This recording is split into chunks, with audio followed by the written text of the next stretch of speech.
Welcome back. Thanks for staying with us. Now, in a few hours, voting will open in Edo State and residents will head to the polls to pick the new governor of the state. Now, to ensure a hitch-free vote, the Inspector General of Police has ordered the restriction of movement in the state from midnight to 6 p.m. on election day. Exceptions will be made for essential services, including accredited media, electoral officials, ambulances, and emergency responders. Now, the Navy has deployed officials and machineries to ensure voters are safe in riverine areas. The team is provided with gunboats and helicopter to monitor the election. The commander Samuel Saba warns against plots to cause trouble during the voting. Nigerian Navy has deployed personnel, helicopters and gunboats to support the Nigerian police force in the conduct of the Edo State off-cycle governorship election. Worthy of mention is that Nigerian Navy ship Delta in Warri has deployed gunboats in all the waterways, hotspots and choke points adjoining to Edo State through Benin River to ensure smooth and safe conduct of the Edo State off-cycle governorship election in support of the Nigerian police force. Pertinent to state that the support of the Nigerian police force in internal security is part of the mandate of the Nigerian Navy as clearly stated in the Nigerian Constitution. And a note of warning is to all criminal elements that are advised to stay off all Edo waterways, creeks and rivers linking to the high seas that fall within Nigerian Navy ship Delta's area of operations. Now, as an estimated 2 million voters head to the polls, INEC has assured residents of a free and fair election amid doubt over its bimodal voter accreditation system, otherwise known as BVAS, and allegations of bias. Joining me now in the studio are Rotimi Oyekanmi, who is the Chief Press Secretary to the Chairman of the electoral body, INEC, and Arms Free Ajanoku, Media Head at the Center for Democracy and Development. Thank you, both of you gentlemen, for joining us on News Night. Thank you. Thank you. It's only fitting that I'll start with INEC. I mean, you are the electoral umpire. A lot, rides on your outing, your ability to provide a free and fair and credible election, tomorrow in Edo State. First off, before we even come to the issue of your preparedness and what have you, there was this, outbreak of some kind of violence in Oredo local government area. What's happening with that? Because there are threats of, hoodlums overrunning INEC offices in Edo State. What's the situation report on that? Thank you very much. I think there is little to worry about. We heard that some people gathered there in large numbers, but they weren't attacking anybody. They weren't hitting anybody. They just stayed there. And the police and other security agents mobilized to the place. And when our officials asked some of those people standing there, they said they just want to safeguard the electoral materials to ensure that nobody steals them. So, well, if that is the case... These are not, they're not empowered by law.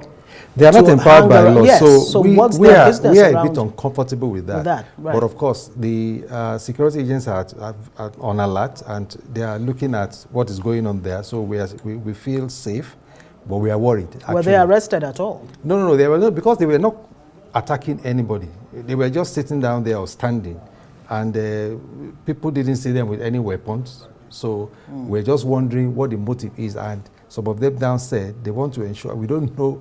That's the kind of strange, because the security that's a whole new dimension to the voting process, where some, group think they should stand around and watch INEC office to see whether INEC will do what is required of it. Now, let me bring Arms Free. I mean, what are your thoughts on this? First off, let me get your reaction on this. Yeah, so I think that speaks directly to the character of the electoral environment itself, and it's a reflection on the level of trust deficit because apparently, like my brother Rotimi just said, they were not violent, and they were not trying to undermine the activities going on there in any way. So you could possibly read it as citizens vigilantism to safeguard the process. But I would like to also bring into this discussion the whole reality about the information ecosystem.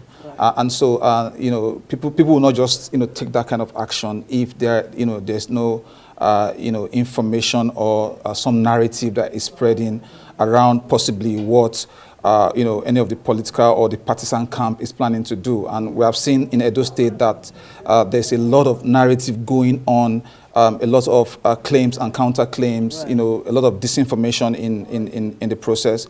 As a matter of fact, CDD conducted an information assessment, and we found different kinds of narratives that kind of target even INEC itself. For instance, we had to do a fact check on the whole, long before the election day was approaching. In the pre-election period, we had to do a fact check around the claim that, flooding had affected INEC's 4,000 BVAS machine, and that narrative was being used in a way to portray INEC will not be able to conduct the election. So there are different actors in the space trying to peddle, different kind of narratives, and I won't be surprised. Yes, I won't be surprised if that group actually has access to some of such narratives and is now using that as a basis to act in the way it has been described. Right. So let me come back to you, Mr. Oyekanmi. I mean, civil society organizations, interested parties, stakeholders, political parties, and the contenders themselves, they've been saying, look, INEC, this is an opportunity for INEC to redeem her image. Are you under any kind of pressure to ensure that things don't go left? How prepared are you on all fronts? Well, I don't want to talk about whether we are redeeming image or not, but we are prepared for the election. We released the timetable 1 year ahead of time, as contained in the Electoral Act, and we listed 13 activities, and we have been implementing all the activities up to the very last item, which is the election itself taking place tomorrow. Along the line, we conducted continuous voter registration that gave the good people of Edo State the opportunity to register, those who have not registered before or those who just turned 18. And then we gave opportunity for those who wanted to transfer their polling unit from one part of Edo to another or from other states to Edo State. And then we printed the PVCs for the new entrants and made the PVCs available. And the rate of collection was extremely high. In fact, the overall collection now is 85% with only 85 point something percent with only 14 point something percent uncollected.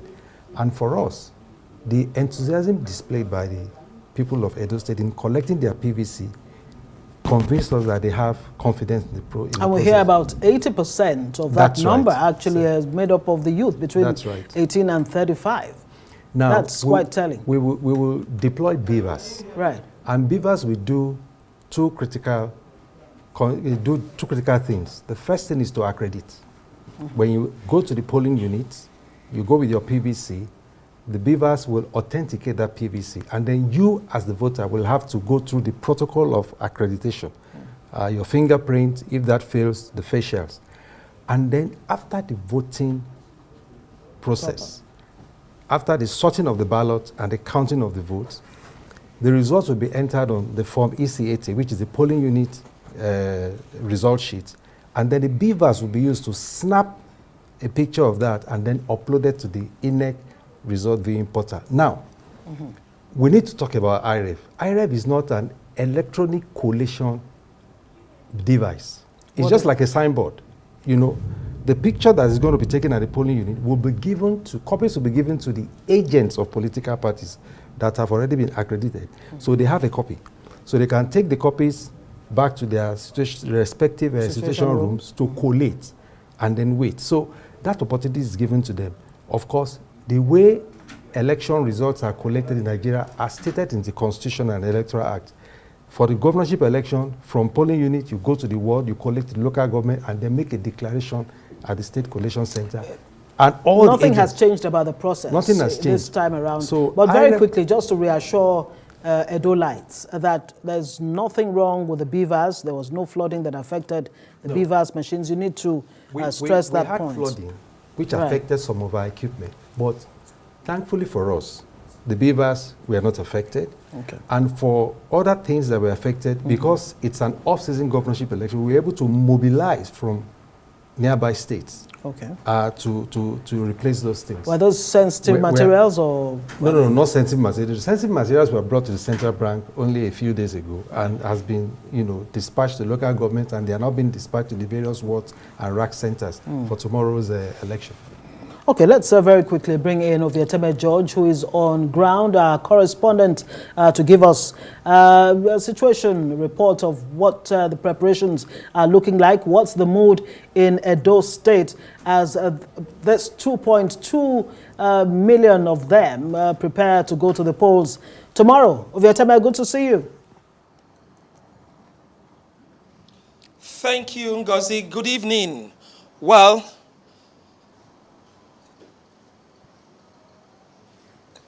Oyekanmi, I can hear you. 17 candidates, 18 local government areas. Because the sound is coming back to me, that's why I'm waiting. Okay, 17 candidates, 16 males and 1 female, and 18 local government areas. The people of Edo are ready to vote in who that will succeed Governor Godwin Obaseki. 4 more years. That is what the person would have at Osadebe House. That is called the seat of power. The people are actually ready. Going through the streets of Benin, the state capital, you see them, vehicles going and coming. People are actually rushing. Today was actually declared public holiday, but it didn't look like it because there are so much activities. People traveling, some actually within Benin. They are ready, this typical of Nigerian democratic setting. A lot of persons are ready, but not also that many would not be going out there to vote. Apathy is always a recurring decimal in the build-up to elections. And even on election day, and tomorrow some persons complain. But I tell you, the majority of the people of Edo State are ready to cast their ballot for the one they've chosen to stay in Osadebe House and administer the affairs of the state for the next 4 years. Ngozi.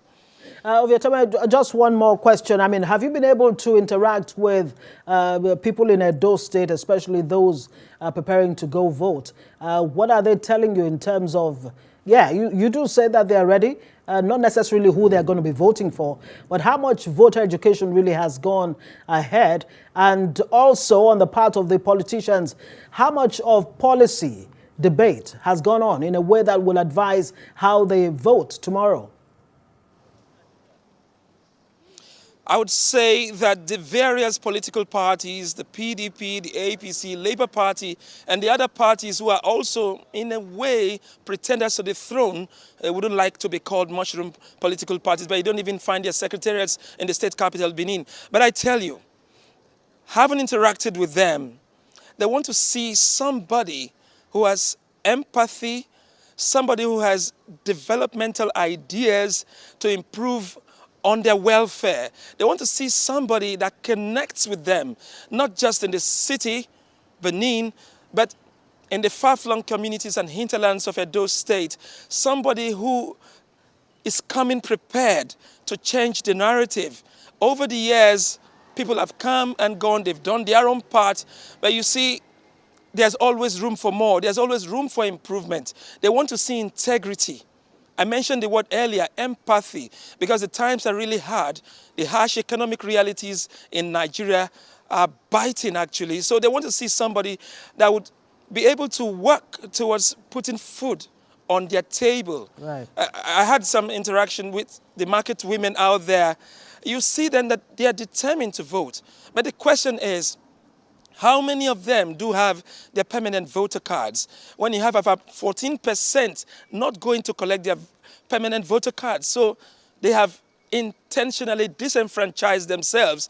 Nevertheless, they are hoping for improvement. They are looking out for growth and development to see how Edo would be amongst the pride of nations, pride of states in Nigeria, where things are getting better. So the Obaseki era is about to fade away, but who then becomes the governor? You have Monday Okpebolo, that's of the All Progressives Congress, Asue Igodalo of the People's Democratic Party, and the man Akpata who dances all the time, determined, all three men and more, determined to change the narrative. And of course, they've spent weeks and perhaps about 2 months campaigning to the hinterlands, convincing the people why they think they should be voted for. So now it's left for the people of Edo State to come out there and choose the one they want. But then, I wouldn't forget to mention this, heavy presence of security. Everywhere you go, you see the police, you see the military, that some persons may be scared about, but the various political parties are also talking to their followers not to be scared, but to come out and cast their ballot on Saturday. That is tomorrow, a few hours from now. Oyekanmi, George, thank you very much. You are on top of the situation there in Edo State. Let me come to you, Arms Free. You're of the Center for Democracy and, you're of the CDD. When you hear that on the eve of an election, there's this feeling of voter apathy. And Oyekanmi also mentioned the seeming militarization of the process, the overbearing presence of the police, of the military. And what does that really say to you? And by the way, 80% of those who have picked up their voter's card are actually young people. Absolutely, absolutely. And those are some of the thematic issues we referenced in our very wide-ranging report, which we titled the Bellwether Election. We titled the Edo election as the Bellwether Election. Bellwether election in the sense that this is the most competitive election since the 2023 general election, in the sense that it's a good thing that you are seeing some level of competitiveness in the electoral process. Yeah, so, it's a three-horse race. Yes, a three-horse race where no political party is rolling over for for any other one to just ride roughshod on them. So that, in its sense, is one of the positive we're seeing in this election. As for the militarization of the electoral process, INEC is right here with us. I'm sure at the level of the Interagency Consultative Committee on Election Security, there have been conversations. Of course, there are intelligence reports and things like that that could be. But we do not advocate for a militarization of the process in a way that does not allow citizens to come out freely. Give them confidence to come out. Come out freely. And then the question around apathy is, and very fantastic there that Oyekanmi mentioned women, market women, for example. We have seen a lot of gendered narratives in this election, gendered disinformation, where some political gladiators have actually targeted vulnerable, historically marginalized groups in the electoral process. Of course, we saw that very